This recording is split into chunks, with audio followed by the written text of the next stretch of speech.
Our presidentiables were stocks with Don Soriano. Source unknown.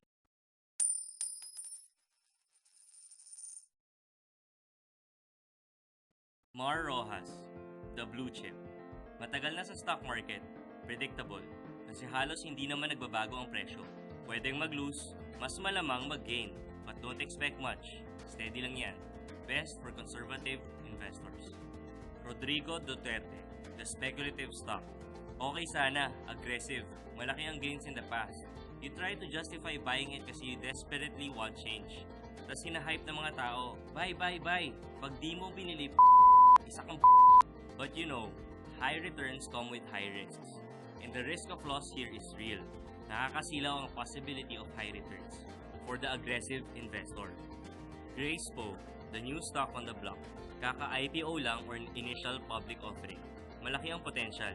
That is, until magkaroon ng issue sa ownership. American pa lang may-ari. Tapos may backer pa na di maganda ang reputasyon. Miriam Defensor Santiago. The stock past its prime. Blue chip din ito. Okay dati, but now maraming financial problems. May chismis pa nga na magbabankrupt daw. Jejo Marbinay. Buyer beware. Sabi ng kumpanya, gaganda raw ang buhay mo pag bumili ka ng shares. Waive rin daw yung tax at commission.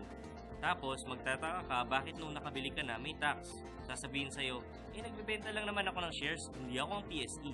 At malaman-laman mo, hindi pala sila registered sa PSE. Buhay lang ng may-ari ang gumaganda. The risk of a scam here is real.